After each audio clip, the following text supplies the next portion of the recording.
नमस्कार दोस्तों।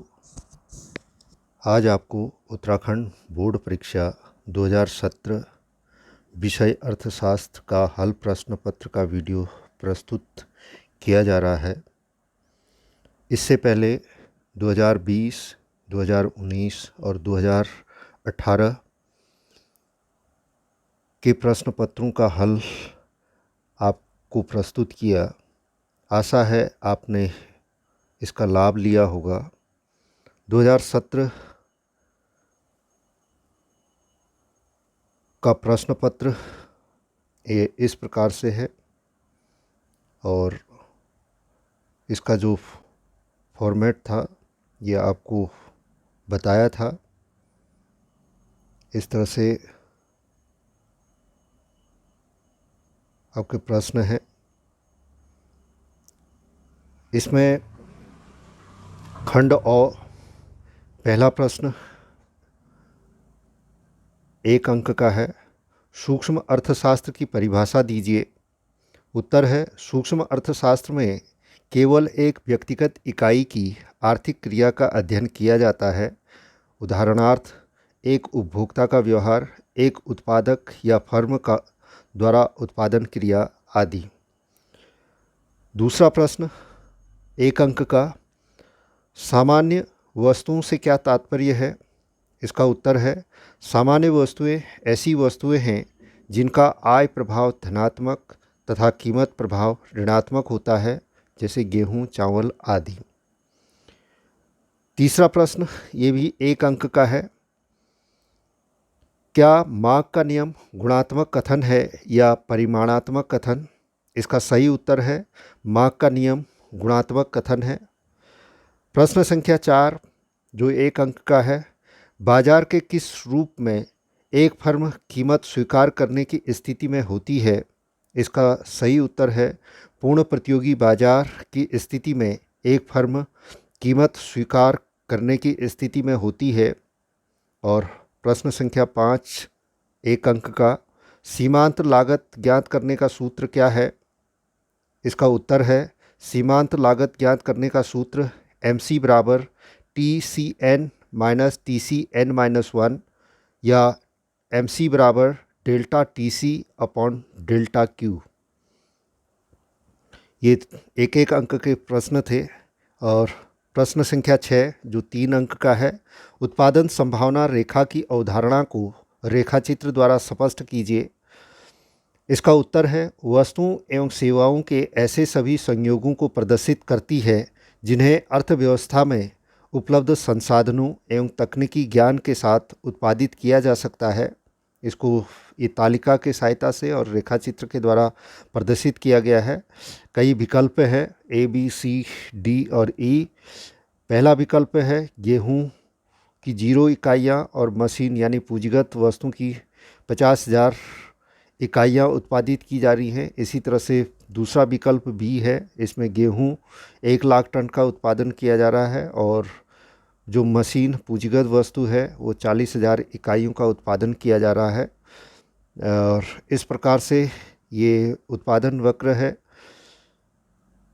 ये बाएं से दाईं ओर ये विकल्प A, B, C, D ये दर्शाया गया है और एक्स अक्ष में गेहूं को प्रदर्शित किया गया है और वाई अक्ष में मशीनों को प्रदर्शित किया गया है। और जैसा आपको बताया कि पहला विकल्प A हो सकता है कि संपूर्ण साधनों का प्रयोग केवल गेहूं के उत्पादन में किया गया हो, और दूसरा विकल्प E यह हो सकता है कि समस्त साधनों के प्रयोग मशीनों के उत्पादन में किया गया हो, या तीसरा विकल्प यह है कि अर्थव्यवस्था में कुछ साधनों का उपयोग गेहूं के उत्पादन में और शेष साधनों का उपयोग मशीनों के उत्पादन में किया गया है। अब प्रश्न संख्या 7 ये भी 3 अंक का है। रेखाचित्र द्वारा प्रदर्शित कीजिए कि कुल उपयोगिता तब अधिकतम होती है जब सीमांत उपयोगिता 0 हो। इसका उत्तर है, कुल उपयोगिता उपभोग की विभिन्न इकाइयों से प्राप्त सीमांत उपयोगिता का योग होती है। यहाँ पर तालिका दर्शाई गई है। वस्तु X की इकाइयाँ 1, 2, 3, 4, 5, 6 और 7 है। सीमांत उपयोगिता 40, 30, 20, 10, 0, -10, -20। ज्यों ज्यों वस्तु की इकाइयों का उपभोग बढ़ता जाता है त्यों त्यों सीमांत उपयोगिता घटते जाती है। और एक स्थिति ऐसी आती है जैसे 5वीं इकाई में सीमांत उपयोगिता 0 है और उसके बाद भी अगर वस्तुओं का उपभोग करते जाएं तो ऋणात्मक सीमांत उपयोगिता प्राप्त होगी। और सीमांत उपयोगिता से कुल उपयोगिता TU ज्ञात की गई है। पहला 40 और फिर 40 और 30 को जोड़ा 70, फिर 70 और 20 को 90, 90 और 10 को 100, 100 और 0 जोड़ा 100 और 100 में 10 घटाए 90 और 90 में 20 घटाया 70, तो ये कुल उपयोगिता है। और तालिका इसकी दर्शाई गई है। तालिका में एक उपभोक्ता द्वारा एक्स वस्तु की विभिन्न इकाइयों के उपभोग से प्राप्त की जाने वाली सीमांत उपयोगिता एवं कुल उपयोगिता को व्यक्त किया गया है। यहाँ पर एक्स अक्ष और वाई अक्ष हैं और वाई अक्ष में सीमांत उपयोगिता और कुल उपयोगिता को प्रदर्शित किया गया है, जो 0, 10, 20, 30, 40, 50, 60, 70, 80, 90, 100 ये किया गया है। और यहाँ पर वस्तु की इकाइयाँ हैं 1, 2, 3, 4, 5, 6, 7 और सीमांत उपयोगिता ज्यों-ज्यों वस्तु का उपभोग बढ़ते जाता है तो त्यों-त्यों सीमांत उपयोगिता घटती जाती है। 5वीं इकाई के उपभोग में 0 सीमांत या इसको पूर्ण संतुष्टि बिंदु भी कहते हैं और इसके बाद ऋणात्मक और कुल उपयोगिता आपकी बढ़ती जा रही है।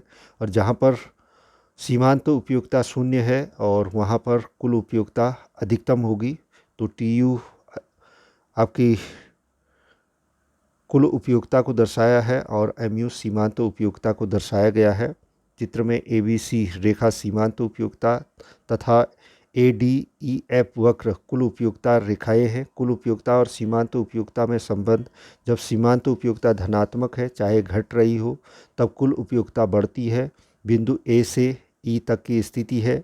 दूसरा, जब सीमांत उपयोगिता 0 होती है तब कुल उपयोगिता अधिकतम होती है। चित्र में E तथा B बिंदुओं की स्थिति, बिंदु E उच्चतम बिंदु है। और तीसरा, जब सीमांत उपयोगिता ऋणात्मक होती है तब कुल उपयोगिता घटना शुरू हो जाती है। कुल उपयोगिता वक्र में बिंदु E से G तक की स्थिति को दर्शाया गया है। फिर अगला प्रश्न है 8वां, जो 3 अंक का है। लोचदार माग क्या है, स्पष्ट कीजिए। लोचदार माग की उस स्थिति को कहते हैं जिसमें कीमत में होने वाले प्रतिशत परिवर्तन के बराबर मांग में प्रतिशत परिवर्तन होता है। जहाँ पर वस्तु की कीमत 10 है तो वस्तु की मांग 100 है और वस्तु की कीमत बढ़ करके 15 हुई तो मांग घट करके 50 हुई। और इस प्रकार से ये बाएं से दाएं गिरता हुआ DD वक्र मांग वक्र है। वाई अक्ष में कीमत को दर्शाया गया है और एक्स अक्ष में मात्रा को दर्शाया गया है।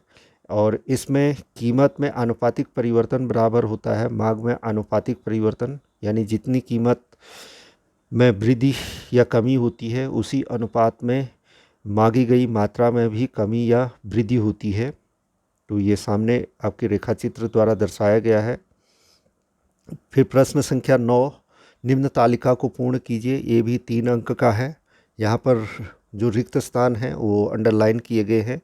इकाई 1, 2, 3, 4 और 5 दी है और कुल उपयोगिता इसमें 50, 90 दी गई है। और फिर ब्लैंक छूटा है, फिर 140, 150 और इधर सीमांत उपयोगिता 50, फिर ब्लैंक छोटा है, फिर 30, फिर ब्लैंक आपका छोटा है।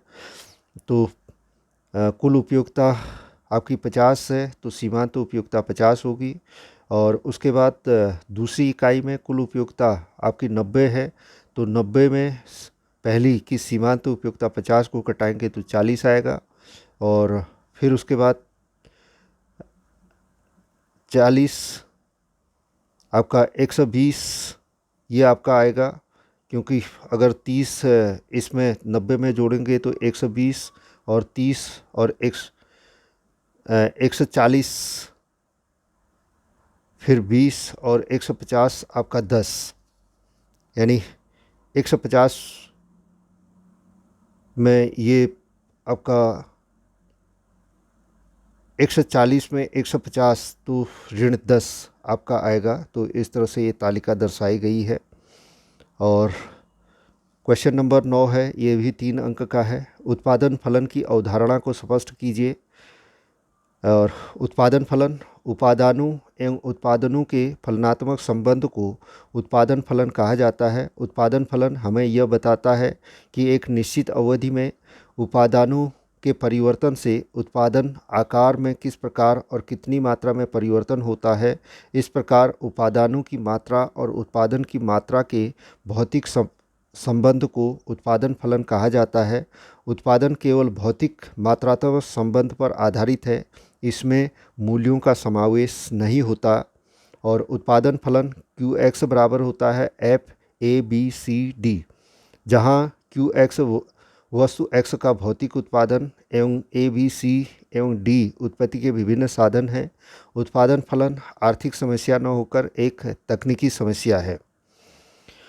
उसके बाद अगला प्रश्न संख्या 10, और ये भी 3 अंक का है।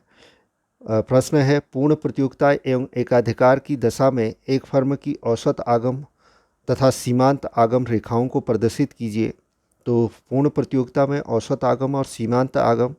पूर्ण प्रतियोगिता में वस्तु की मांग पूर्णतया लोचदार होती है, क्योंकि पूर्ण प्रतियोगिता में फर्म कीमत प्राप्त करता होता है। उद्योग द्वारा वस्तु की कीमत का निर्धारण किया जाता है और निर्धारित कीमत को फर्म दिया हुआ मानकर वस्तु की कितनी भी मात्रा का उत्पादन एवं विक्रय कर सकती है। पूर्ण लोचदार मांग वाले पूर्ण प्रतियोगिता बाजार में औसत आगम एवं सीमांत आगम परस्पर बराबर होते हैं। तो इस प्रकार से एक्स अक्ष में विक्री मात्रा और वाई अक्ष में AR और MR को प्रदर्शित किया गया है। तो पूर्ण प्रतियोगिता में AR यानी औसत आगम और MR यानी सीमांत आगम दोनों बराबर होते हैं, जो एक्स अक्ष के समांतर होते हैं। दूसरा, इसमें एकाधिकार की स्थिति में औसत आगम और सीमांत आगम। एकाधिकार की अवस्था में औसत आगम वक्र और सीमांत आगम वक्र बाएं से दाएं नीचे की ओर गिरते हुए होते हैं। इससे अभिप्राय यह है कि यदि एकाधिकारी वस्तु की अधिक मात्रा का विक्रय करना चाहे तो उसे कीमत कम करनी पड़ेगी। इसके विपरीत यदि एकाधिकारी वस्तु की अधिक कीमत लेना चाहे तो वह कम मात्रा का विक्रय कर सकेगा।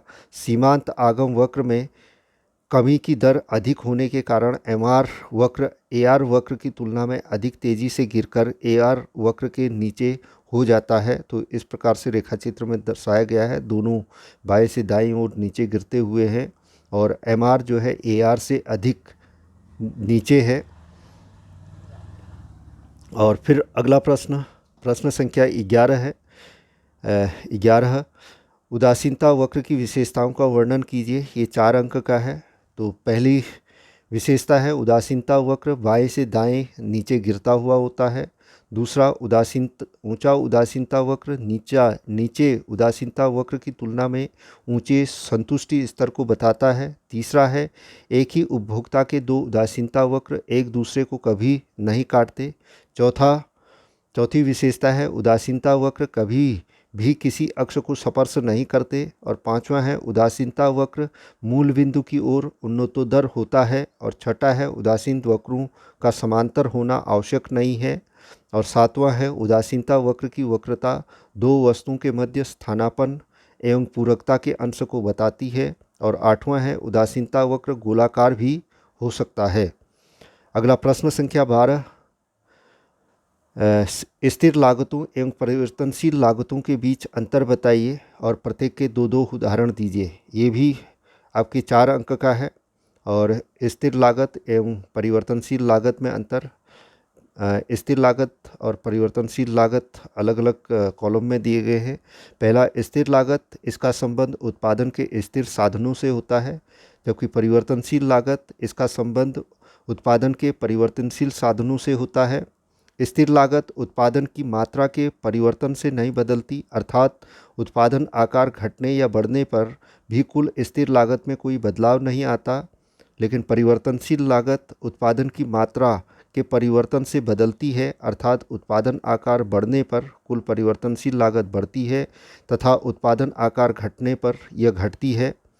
और स्थिर लागत उत्पादन स्तर के शून्य स्तर पर भी कुल स्थिर लागत अपरिवर्तित रहती है, लेकिन परिवर्तनशील लागत शून्य उत्पादन स्तर पर कुल परिवर्तनशील लागत भी शून्य हो जाती है। और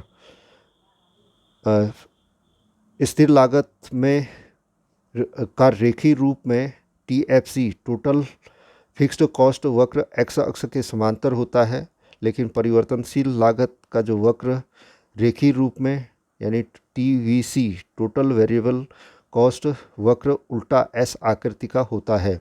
और स्थिर लागत यह उत्पादन के केवल अल्पकालीन अवधि में उत्पन्न होता है, और परिवर्तनशील लागत यह उत्पादन की अल्पकालीन एवं दीर्घकालीन दोनों अवधियों में उत्पन्न होता है। और स्थिर लागत का उदाहरण है भूमि भवन पूंजी, ये स्थिर साधन है। और जैसे भवन का किराया है, मशीनरी की लागत है, ये स्थिर लागत है। और परिवर्तनशील लागत जैसे श्रमिकों की मजदूरी, कच्चे माल की लागत, विद्युत व्यय, ये परिवर्तनशील लागत के उदाहरण हैं। अगला 13वां प्रश्न जो 4 अंक का है, अल्पकाल में सीमांत लागत वक्र यू आकार में क्यों होता है? तो इसका उत्तर है अल्पकाल में सीमांत लागत वक्र यू आकार का इसलिए होता है क्योंकि प्रारंभ में बढ़ते प्रतिफल का नियम लागू होता है, जिससे सीमांत लागत घटती है। फिर स्थिर प्रतिफल के नियम लागू होने पर सीमांत लागत भी समान रहती है। इसके पश्चात उत्पादन में घटते प्रतिफल का नियम लागू होता है, जिससे सीमांत उत्पादन ऋणात्मक हो जाता है तथा उत्पादन में बढ़ती लागत का नियम लागू होता है। अतः उत्पादन के प्रारंभिक अवस्था में लागत गिरती है, फिर स्थिर रहती है और फिर बढ़ने लगती है। इस प्रकार इसकी आकृति यू आकार की होती है, जिसको रेखाचित्र में भी प्रदर्शित किया गया है। एक्स अक्ष में उत्पादन और वाई अक्ष में लागत को दर्शाया गया है। ए से बी तक गिरता हुआ है, बी में स्थिर है, और फिर सी आपका बढ़ती हुई लागत है। और सीमांत लागत का संबंध केवल परिवर्तनशील लागत से होता है, स्थिर लागत से नहीं। तो सिग्मा MC बराबर TVC। अगला 14वां प्रश्न, ये 6 अंक का है। तटस्थता मानचित्र क्या है? अनधिमान वक्र विश्लेषण की सहायता से उपभोक्ता संतुलन की शर्तें समझाइए।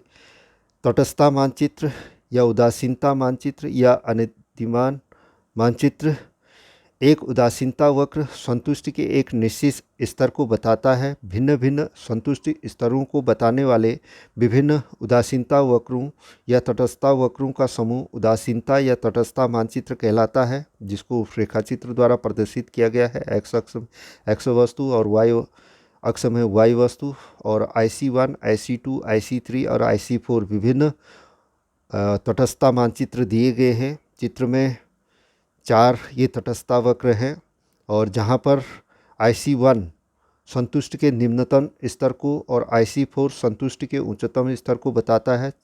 और चारों तटस्थता वक्र संतुष्टि के अलग अलग स्तरों को प्रदर्शित करते हैं। और अनधिमान वक्र विश्लेषण की सहायता से उपभोक्ता संतुलन की शर्तें। एक उपभोक्ता संतुलन की अवस्था में तब होता है जब अपनी सीमित आय की सहायता से वस्तुओं को उनकी दी गई कीमतों पर खरीदकर अधिकतम संतुष्टि प्राप्त करने में सफल हो जाता है। उपभोक्ता की कीमत रेखा उसकी आय एवं उपभोग वस्तुओं की कीमतों से निर्धारित होती है। इस कीमत रेखा के साथ उपभोक्ता ऊंचे से ऊंचे अनधिमान वक्र तक पहुंचने का प्रयास करता है।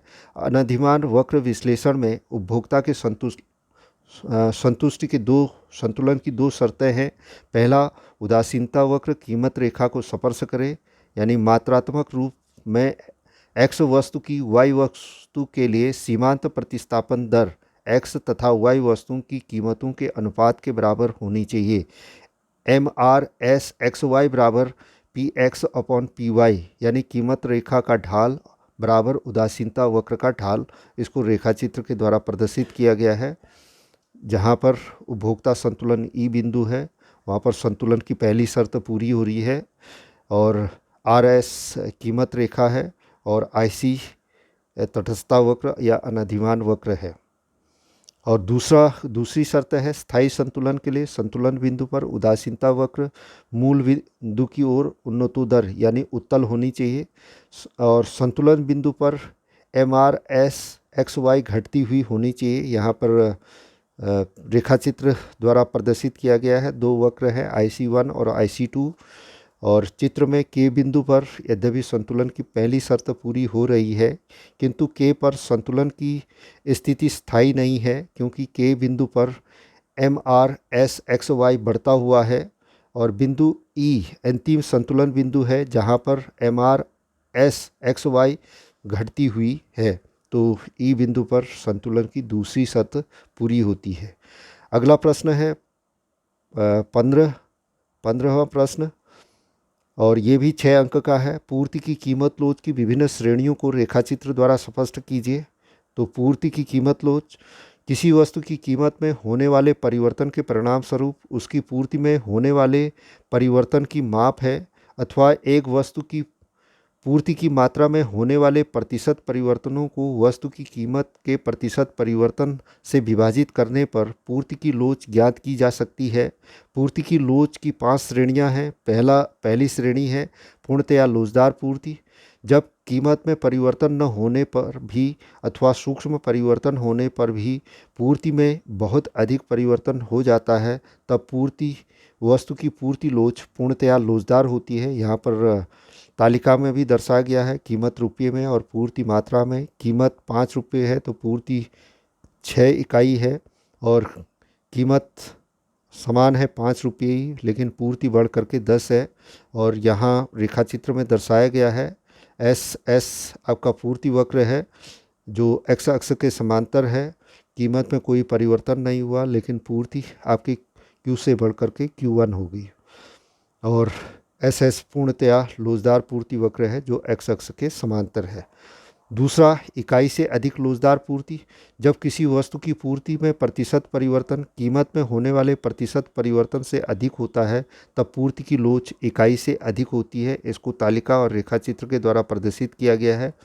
कीमत 20 रुपये है तो पूर्ति की मात्रा 30 है, और कीमत बढ़ करके 30 रुपये हुई तो पूर्ति की मात्रा 60 इकाइयाँ होगी। तो रेखाचित्र में ये SS वक्र इकाई से अधिक लोचदार पूर्ति को दर्शा रहा है, जहाँ पर कीमत 10% बढ़ रही है, लेकिन पूर्ति की मात्रा 20% आपकी परिवर्तित हो रही है, तब पूर्ति की लोच इकाई से अधिक होती है। अगला तीसरा, इकाई लोचदार पूर्ति। जब किसी वस्तु की पूर्ति में परिवर्तन ठीक उसी अनुपात में होता है जिस अनुपात में कीमत परिवर्तन हुआ है, तब वस्तु की पूर्ति लोच इकाई के बराबर होती है। यहाँ पर तालिका और रेखाचित्र के द्वारा प्रदर्शित किया गया है। कीमत 10 रुपये है तो पूर्ति की मात्रा 20, और कीमत 15 रुपये है तो पूर्ति की मात्रा 30 इकाइयाँ हैं। और यदि कीमत में 10% परिवर्तन होने से पूर्ति में भी 10% का परिवर्तन होता है, तब ऐसी पूर्ति इकाई लोचदार पूर्ति कहलाती है। फिर चौथी श्रेणी है इकाई से कम लोचदार पूर्ति अथवा बेलोचदार पूर्ति। जब किसी वस्तु की पूर्ति में आनुपातिक परिवर्तन कीमत के आनुपातिक परिवर्तन से कम होता है, तब इसे इकाई से कम लोचदार पूर्ति कहते हैं। और इसको तालिका और रेखाचित्र के द्वारा प्रदर्शित किया गया है। कीमत 10 रुपये है तो पूर्ति की मात्रा 40 इकाई, और कीमत बढ़ करके 20 रुपये है तो पूर्ति की मात्रा 60 इकाइयाँ हो गई है। और इस प्रकार यदि कीमत का आनुपातिक परिवर्तन 20% होने से पूर्ति का आनुपातिक परिवर्तन केवल 10% ही होता है, तब यह दशा इकाई से कम लोचदार पूर्ति को दर्शाती है। फिर 5वीं श्रेणी है पूर्णतया बेलोचदार पूर्ति। जब वस्तु की कीमत में परिवर्तन होने पर भी पूर्ति में कोई परिवर्तन नहीं होता, तब पूर्ति की लोच पूर्णतया बेलोचदार होती है। ये रेखाचित्र के द्वारा दर्शाया गया है। कीमत 20 रुपये है तो पूर्ति भी 20 रुपये है, और कीमत बढ़ करके 40 रुपये हुई, लेकिन पूर्ति की मात्रा केवल 20 ही है। और ये चित्र में आपका दर्शाया गया है। चित्र में पूर्णतया बेलोचदार पूर्ति वक्र है, x अक्ष के लंबवत है। कीमत में 20% की वृद्धि होने पर भी पूर्ति में परिवर्तन शून्य रहता है। और फिर अगला प्रश्न है 16वां प्रश्न। निम्न तालिका से एक रेखाचित्र का निर्माण कीजिए तथा संतुलन कीमत प्रदर्शित कीजिए। और ये दिया गया है। कीमत 10, 15, 20, 25 और 30 रुपये है। माह की इकाइयाँ हैं 100, 80, 60, 40 और 20। ज्यों ज्यों कीमत बढ़ती जाती है तो माह की इकाइयाँ कम होती जाती हैं, और पूर्ति 20, 40, 60, 80 और 100 है, और कीमत बढ़ती जा रही है तो पूर्ति की मात्रा भी बढ़ती जा रही है। और यहाँ पर कीमत 20 में माह की मात्रा भी 60 इकाई है, और पूर्ति की मात्रा भी 60 इकाई है, तो ये संतुलन कीमत आपकी 20 रुपये और संतुलित मात्रा आपकी 60 इकाई है। और इसको रेखाचित्र के द्वारा इस तरह से प्रदर्शित किया गया है। और एक्स अक्ष में मांग और पूर्ति की मात्रा को प्रदर्शित किया गया है, 20, 40, 60, 80 और 100 दर्शाया गया है। और इधर वाई अक्ष में कीमत को प्रदर्शित किया गया है, 5, 10, 15, 20, 25 और 30 रुपये ये दर्शाई गई है। और डी डी आपका मांग वक्र है और एस एस पूर्ति वक्र है, तो इस तरह से इसको प्रदर्शित किया गया है। और 16वां का अथवा प्रश्न है, अल्पाधिकार का क्या अर्थ है, इसकी विशेषताओं को बताइए। ये भी 6 अंक का है, या तो पहला वाला या दूसरा अथवा में है। तो उत्तर इसका, अल्पाधिकार अपूर्ण प्रतियोगिता का वह रूप है जिसमें उद्योग या समूह में केवल कुछ फर्में होती हैं जो एक दिए गए उत्पादन क्षेत्र में या तो समरूप वस्तुएं बनाती हैं या फिर उनकी वस्तुओं में उत्पादन विभेदीकरण पाया जाता है। उदाहरण के लिए भारत में जो ऑटो बाजार है, कार उत्पादक हैं, कुछ गिने चुने हैं, ये अल्पाधिकार का उदाहरण है। और अल्पाधिकार की जो विशेषताएं हैं, पहली विशेषता है कुछ विक्रेता, यानी कुछ ही फर्में होती हैं परंतु आकार में बड़ी, बाजार में वस्तु का अपना प्रभुत्व जमाए रखती हैं। प्रत्येक फर्म का बाजार में काफ़ी भाग होता है। और दूसरी विशेषता है अंतर्निर्भरता की ऊंची मात्रा, कीमत एवं उत्पादन निर्धारण की नीतियों में विक्रेताओं के बीच पारस्परिक निर्भरता पाई जाती है। और तीसरी विशेषता है फर्म के मांग वक्र को निर्धारित करना संभव नहीं। इसका कारण है जब कीमत में परिवर्तन होता है तो मात्रा में परिवर्तन का अनुमान लगाना संभव नहीं होता। जब कोई फर्म अपनी कीमत कम करती है तो उसकी वस्तु की मांग नहीं बढ़ सकती, क्योंकि विरोधी फर्में भी कीमत को कम कर सकती हैं। और चौथी विशेषता है व्यापार गुटों का निर्माण। प्रतियोगिता से बचने के ख्याल से अल्पाधिकारी फर्में व्यापार गुट का निर्माण कर सकती हैं। और पांचवी विशेषता है प्रवेश की बाधाएं। नई फर्मों के प्रवेश के लिए विभिन्न बाधाएं या रुकावटें होती हैं, लेकिन असंभव नहीं होता है। और छठी विशेषता है गैर कीमत प्रतियोगिता। अल्पाधिकार में फर्में कीमत प्रतियोगिता से बचती हैं, इसके स्थान पर वे गैर कीमत प्रतियोगिता पर ध्यान केंद्रित करती हैं। अल्पाधिकारी फर्में विज्ञापन तथा बिक्री की क्रियाओं पर प्राय बहुत धन व्यय करती हैं। और सातवीं विशेषता है विभिन्न फर्मों के उत्पादन में ऊंची मांग की आड़ी लोच होती है। और आठवीं विशेषता है कीमत दृढ़ता विकुंचित मांग वक्र के कारण पाई जाती है। अल्पाधिकार में कीमतों में बहुत कम परिवर्तन होते हैं और अधिकतर कीमतें इसमें स्थिर रहती हैं। तो ये खंड अ से व्यष्टि अर्थशास्त्र से 16 प्रश्न थे। अगला खंड ब समष्टि अर्थशास्त्र से पहला 17वां प्रश्न है, वस्तु विनिमय प्रणाली की 2 कमियां बताइए। उत्तर है पहला दोहरे संयोग का अभाव है और दूसरा क्रय शक्ति के संचय में कठिनाई है। 18वां प्रश्न है जो 1 नंबर का, व्यापारिक बैंकों के 2 प्रमुख कार्यों को बताइए। पहला रुपये जमा करना और दूसरा ऋण देना। 19वां प्रश्न 1 अंक का, यदि सीमांत उपभोग प्रवृत्ति 0.80 है तो सीमांत बचत प्रवृत्ति क्या होगी।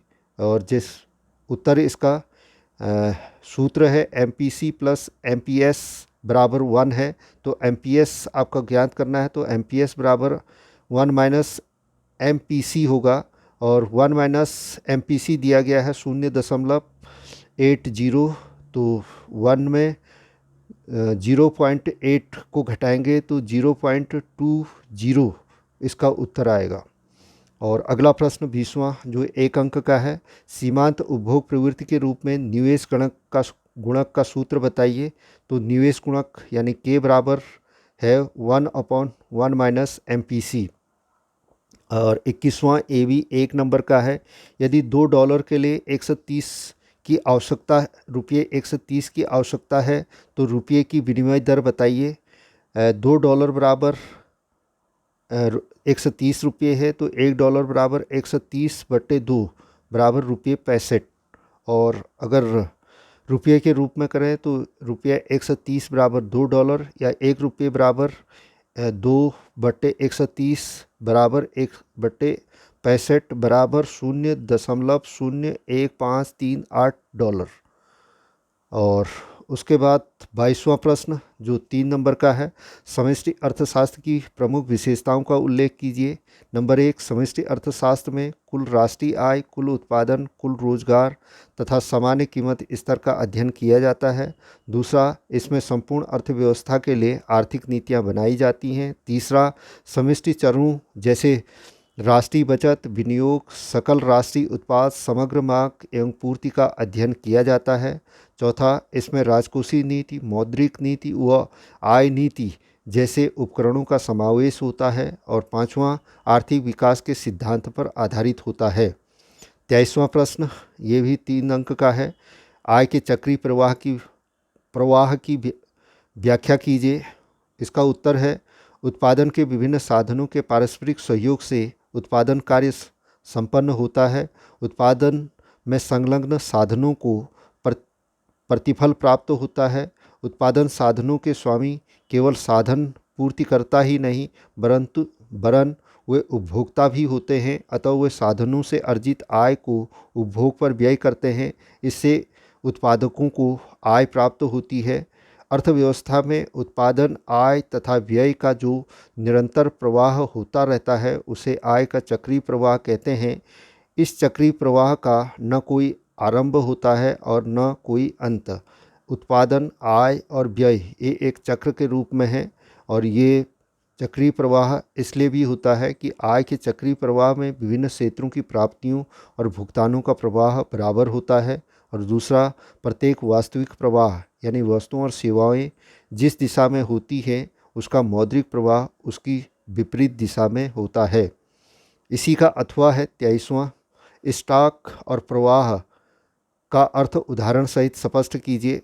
और स्टॉक किसी आर्थिक चर की वह मात्रा है जिसे समय के एक विशेष बिंदु पर मापा जाता है। स्टॉक का कोई समय परिमाप नहीं होता, यह एक स्थैतिक अवधारणा है। उदाहरण के लिए मुद्रा का परिमाण, धन, गोदाम में रखे गेहूं की मात्रा और टैंकी में रखा गया पानी इसके उदाहरण हैं। प्रवाह किसी आर्थिक चर की वह मात्रा है जिसे किसी समय अवधि के दौरान मापा जाता है। प्रवाह का समय परिमाप होता है जैसे प्रति घंटा, प्रतिदिन, प्रतिमास, प्रतिवर्ष। यह एक गत्यात्मक अवधारणा है। इसके उदाहरण हैं उपभोग, निवेश, आय, नदी का जल, मौद्रिक व्यय आदि। फिर प्रश्न संख्या 24 ये 3 अंक का, उपभोग वस्तुएं एवं पूंजीगत वस्तुओं के बीच अंतर बताइए। उपभोग वस्तुएं वे वस्तुएं जिन्हें कोई उपभोक्ता अंतिम उपभोग के रूप में खरीदता है तथा इसके पश्चात उनका प्रयोग उत्पादन कार्य हेतु नहीं किया जाता है, उपभोग वस्तुएं कहलाती हैं। उदाहरण के लिए टेलीविज़न, कार, स्कूटर, कपड़ा, साबुन आदि। और पूंजीगत वस्तुएं जिनसे उत्पादन कार्य में आय उत्पन्न की जाती है, ये वस्तुओं के उस स्टॉक को सूचित करती हैं जिनका प्रयोग उत्पादन में किया जाता है और जो स्वयं उत्पादित किया जाता है। सामान्यतः पूंजी को 2 भागों में बांटा गया है, स्थिर पूंजी जैसे बिल्डिंग, प्लांट एवं मशीनरी आदि, और परिवर्तनशील पूंजी कच्चा माल एवं अर्धनिर्मित वस्तुएं। फिर अगला प्रश्न 25वां, ये भी 3 अंक का है, विदेशी विनिमय दर का क्या अर्थ है? स्थिर एवं परिवर्तनशील विनिमय दर में अंतर बताइए। विदेशी विनिमय दर वह दर है जिस पर एक देश की मुद्रा इकाई का दूसरे देश की मुद्रा में विनिमय किया जाता है। अर्थात विदेशी विनिमय दर यह बताती है कि किसी देश की मुद्रा की एक इकाई के बदले में दूसरे देश की मुद्रा की कितनी इकाइयाँ मिल सकती हैं। स्थिर एवं परिवर्तनशील विनिमय दर में अंतर इस प्रकार से है। स्थिर विनिमय दर सरकार द्वारा घोषित की जाती है और इसे स्थिर रखा जाता है, और परिवर्तनशील विनिमय दर अंतर्राष्ट्रीय बाजार में मांग व पूर्ति की शक्तियों के द्वारा निर्धारित होता है। स्थिर विनिमय दर इस व्यवस्था के अंतर्गत विदेशी केंद्रीय बैंक अपनी मुद्राओं को एक निर्धारित कीमत पर खरीदने व बेचने के लिए तत्पर रहते हैं, लेकिन परिवर्तनशील विनिमय दर में के अंतर्गत विनिमय दर स्वतंत्र रूप से विदेशी विनिमय बाजार में निर्धारित होती हैं। केंद्रीय बैंक का इसमें कोई हस्तक्षेप नहीं होता है। स्थिर विनिमय दर, इसमें परिवर्तन नहीं आते, और परिवर्तनशील विनिमय दर, इसमें सदैव परिवर्तन आते रहते हैं। अगला 26वां प्रश्न है, भुगतान संतुलन खाते के दृश्य व अदृश्य मदों का क्या अर्थ है? अदृश्य मदों के 2 उदाहरण दीजिए। ये भी आपका 3 अंक का है। दृश्य मदों में वे सब प्रकार की भौतिक वस्तुओं का आयात एवं निर्यात सम्मिलित होता है। इन्हें दृश्य मदें इसलिए कहा जाता है क्योंकि ये वस्तुएं किसी पदार्थ से बनी रहती हैं, उदाहरण के लिए सोना, चांदी, मशीन, कपड़ा आदि। और अदृश्य मदें, इसमें सभी प्रकार की सेवाओं का मूल्य शामिल किया जाता है। इसे अदृश्य मदें इसलिए कहते हैं क्योंकि ये सेवाएं किसी पदार्थ की नहीं बनी होती हैं, उदाहरण के लिए यातायात, बैंकिंग, बीमा, विशेषज्ञों की सेवाएं, सरकारी लेन देन, जो ऋण और यात्रियों का खर्च आदि। और फिर अगला 27वां प्रश्न 4 अंक का है, निवेश गुणक के कार्यकरण को उदाहरण देकर समझाइए। निवेश गुणक या विनियोग गुणक की धारणा निवेश में प्रारंभिक परिवर्तन के परिणामस्वरूप आय में होने वाले अंतिम परिवर्तन के संबंध को व्यक्त करती है।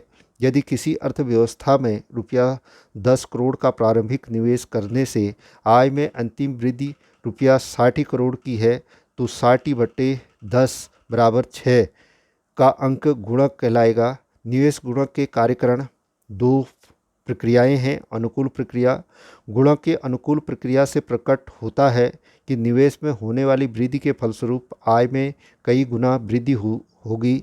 यदि अर्थव्यवस्था में 100 करोड़ का प्रारंभिक निवेश किया गया है और उपभोग की सीमांत प्रवृत्ति MPC 0.5 है, तो ऐसी दशा में कुल आय में ₹200 करोड़ अर्थात दोगुनी वृद्धि होगी, क्योंकि गुणक 1/1 MPC बराबर 1/1 -0.5 और इसको हल करके 2 आता है। और गुणक के बराबर होता है डेल्टा वाई बट्टे डेल्टा आई। इसको इस प्रकार भी लिखा जा सकता है, डेल्टा वाई बराबर के इंटू डेल्टा आई। तो के 2 है और डेल्टा आई निवेश, प्रारंभिक निवेश 100 करोड़ है, तो दोनों को गुणा करके ₹200 करोड़ आता है। और इसको रेखाचित्र के द्वारा प्रदर्शित किया गया है। 6 चक्र हैं और 6 चक्रों में पहले चक्र में प्रारंभिक निवेश डेल्टा आई 100 करोड़ है, और जिससे 50 करोड़ की आय में वृद्धि हुई, और 50 उपभोग में वृद्धि हुई, और 50 आपकी बचत में वृद्धि हुई। और जो उपभोग में वृद्धि हुई वो आय में आपकी 50, फिर 50 से 25, फिर 25 से 12.5, फिर 6.25 और 3.12। तो इस प्रकार बचत में भी 50, 25, 12.50, 6.25, 3.12, फिर 0। तो अंत में प्रारंभिक निवेश 100 था और आय में वृद्धि 200 करोड़, और उपभोग में वृद्धि 100 करोड़, और बचत में भी 100 करोड़, इस प्रकार हुई। और दूसरी प्रक्रिया है गुणक की प्रतिकूल प्रक्रिया। गुणक एक दुधारी अस्त्र है, यह विपरीत दिशा या उल्टी दिशा में भी कार्य कर सकता है। यदि अर्थव्यवस्था में निवेश में कमी होती है तो आय में कमी उससे कई गुना होगी। ऐसी स्थिति में गुणक के कार्यकरण की प्रक्रिया ठीक उल्टी हो जाएगी। फिर 28वां प्रश्न है, बजट का क्या अर्थ है? संतुलित एवं घाटे के बजट में अंतर बताइए। ये भी आपका 4 अंक का है। बजट, इसका उत्तर, बजट एक ऐसा दस्तावेज होता है जिसमें सरकार के वित्तीय वर्ष भारत में 1 अप्रैल से 31 मार्च तक की अवधि का आय एवं व्यय अनुमानों का विवरण होता है। संतुलित एवं घाटे के बजट में अंतर है। संतुलित बजट में सरकार की आय व व्यय की मदें बराबर होती हैं, लेकिन घाटे के बजट में सरकार के व्यय अधिक और आय कम होती है। और संतुलित बजट का आर्थिक क्रियाओं पर कोई प्रभाव नहीं पड़ता है, और घाटे के बजट से आर्थिक क्रियाएं प्रभावित होती हैं। यह मंदी काल के लिए आवश्यक है। संतुलित बजट विकासशील देशों के लिए उपयुक्त नहीं होता है, और घाटे का बजट विकासशील देशों के लिए उपयुक्त है। और यहाँ संतुलित बजट में सरकारी आय बराबर सरकारी व्यय होता है, और घाटे के बजट में सरकारी आय आपकी कम होती है, सरकारी व्यय अधिक होता है। 29वां प्रश्न है, ये भी आपका 4 अंक का है। राजकोषीय घाटा और राजस्व घाटे के बीच अंतर बताइए।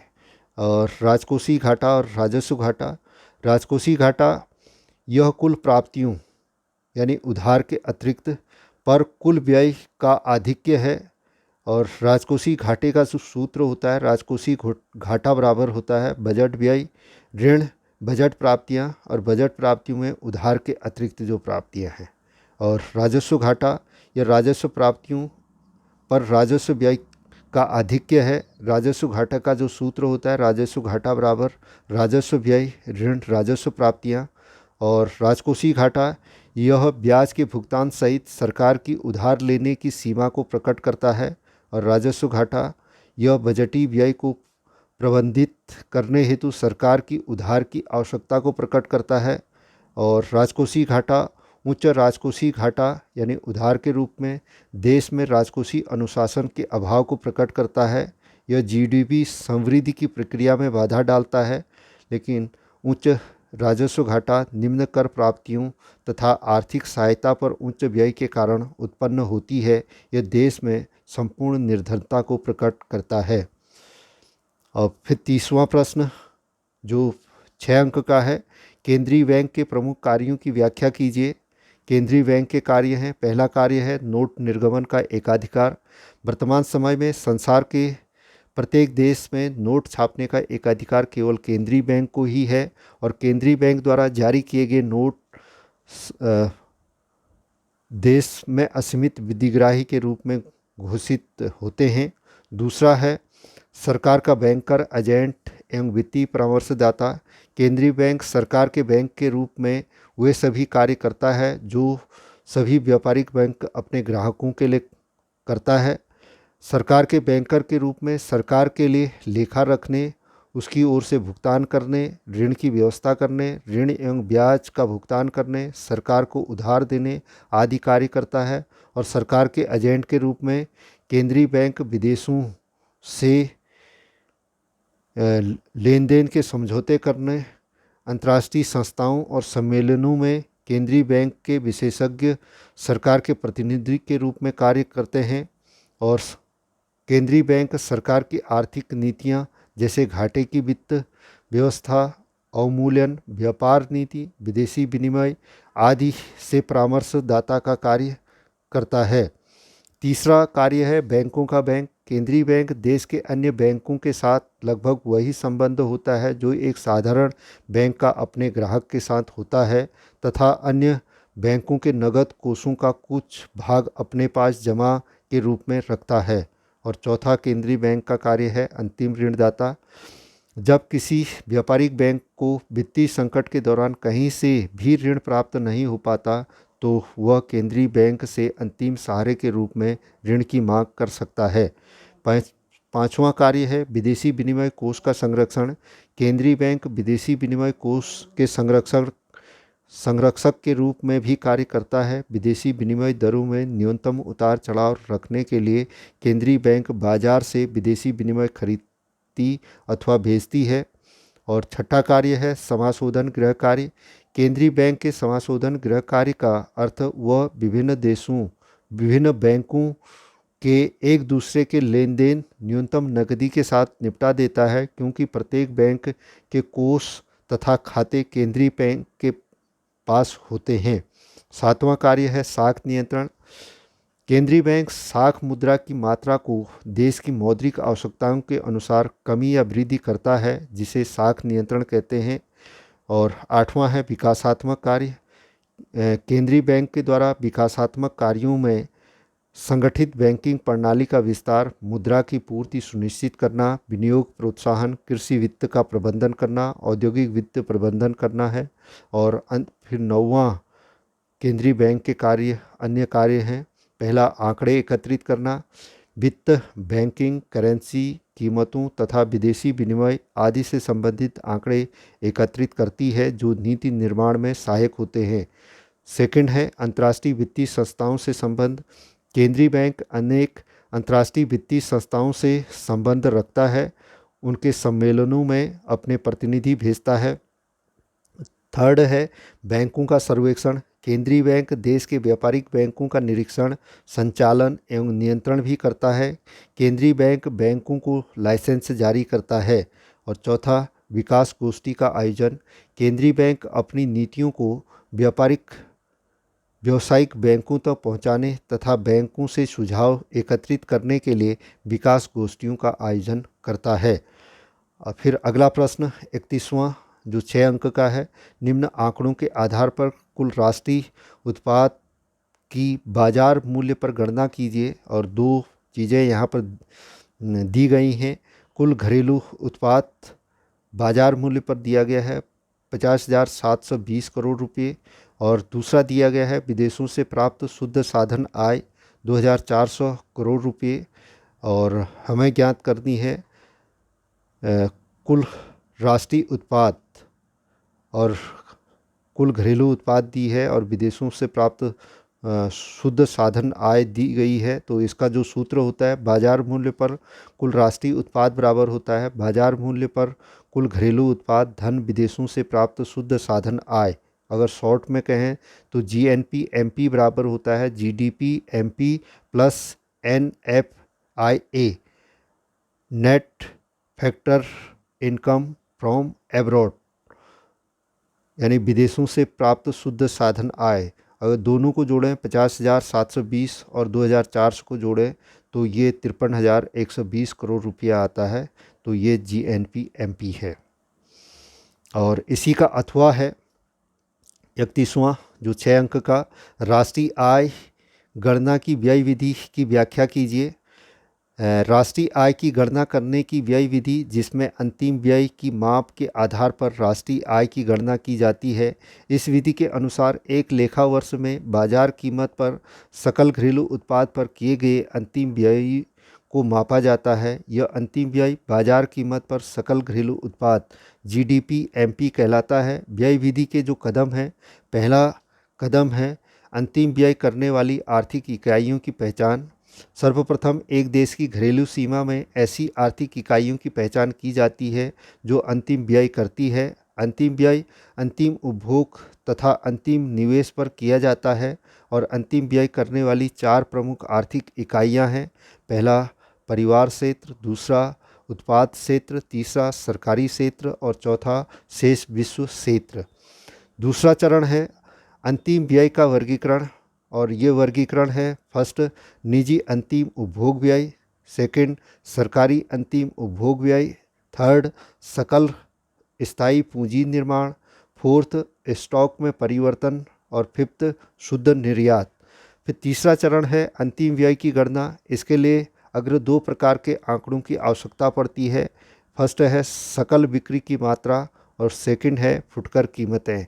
विक्रय की जाने वाली वस्तुओं की मात्रा को उनकी संबंधित फुटकर कीमतों से गुणा करके और फिर उनका योग करके बाजार कीमत पर सकल घरेलू उत्पाद का मूल्य जीडीपी एमपी प्राप्त हो जाता है। चौथा चरण है विदेशों से शुद्ध साधन आय का आकलन। जीएनपी एमपी का मूल्य ज्ञात करने के लिए विदेशों से शुद्ध साधन आय एनएफआईए का आकलन किया जाता है। इसे जीडीपी एमपी में जोड़कर जीएनपी एमपी का मूल्य प्राप्त हो जाता है। और इसका सूत्र आपका जीएनपी एमपी बराबर जीडीपी एमपी प्लस एनएफआईए आपका है। और पांचवा चरण है राष्ट्रीय आय का अनुमान। राष्ट्रीय आय निकालने के लिए जीएनपी एमपी में से घिसावट व्यय या शुद्ध अप्रत्यक्ष कर घटा दिए जाते हैं। और इसका सूत्र है एनएनपीएफसी या एनआई नेशनल इनकम राष्ट्रीय आय बराबर जीएनपी एमपी ऋण घिसावट व्यय ऋण शुद्ध अप्रत्यक्ष कर। फिर अंतिम प्रश्न है 32वां प्रश्न, अनैच्छिक बेरोजगारी से आप क्या समझते हैं? पूर्ण रोजगार की व्याख्या कीजिए। तो पहला अनैच्छिक बेरोजगारी। अनैच्छिक बेरोजगारी वह दशा है जिस पर स्वस्थ एवं कार्य योग्य व्यक्ति प्रचलित मजदूरी दर पर कार्य तो करना चाहते हैं किंतु उन्हें कार्य या रोजगार नहीं मिलता, अर्थात व्यक्ति कार्य करने की इच्छा रखते हुए भी कार्य मिलने से वंचित रह जाता है। इस प्रकार अनैच्छिक बेरोजगारी वह दशा है जिसमें व्यक्तियों को मजदूरी की प्रचलित दर पर कार्य करने के इच्छुक होने के बावजूद रोजगार अवसरों के अभाव में बेरोजगार रहना पड़ता है। अर्थव्यवस्था में बेरोजगारी के कुल अनुमानों में केवल अनैच्छिक बेरोजगारी को ही शामिल किया जाता है। बेरोजगारी के कुल अनुमानों में ऐच्छिक बेरोजगारी को सम्मिलित नहीं किया जाता है।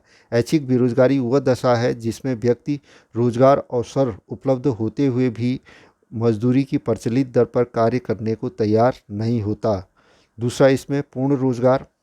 समष्टि अर्थशास्त्र में पूर्ण रोजगार सामी की वह स्थिति है जिसमें वस्तुओं और सेवाओं की कुल मांग उनकी पूर्ति के बराबर होती है। इस स्थिति में किसी दिए हुए वास्तविक मजदूरी स्तर पर श्रम की मांग श्रम की पूर्ति के बराबर होती है और सभी कार्य करने योग्य एवं इच्छुक व्यक्तियों को प्रचलित मजदूरी दर पर रोजगार मिल जाता है। अर्थात पूर्ण रोजगार वह दशा है जिसमें प्रचलित मजदूरी पर कार्य करने योग्य एवं इच्छुक व्यक्ति कार्य प्राप्त कर लेते हैं।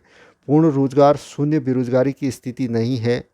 पूर्ण रोजगार का अभिप्राय यह नहीं है कि अर्थव्यवस्था में कोई व्यक्ति बेरोजगार नहीं है। पूर्ण रोजगार की स्थिति में रोजगार अवसरों तथा उन्हें करने के लिए योग्य एवं इच्छुक व्यक्तियों में संतुलन होता है, किंतु इस संतुलन में अर्थव्यवस्था में कुछ बेरोजगारी उपस्थित हो सकती है जिसे प्राकृतिक बेरोजगारी का नाम दिया जाता है। इस प्रकार से 1 से 32 तक के प्रश्न हुए। आपने मेरा वीडियो सुना, बहुत बहुत धन्यवाद।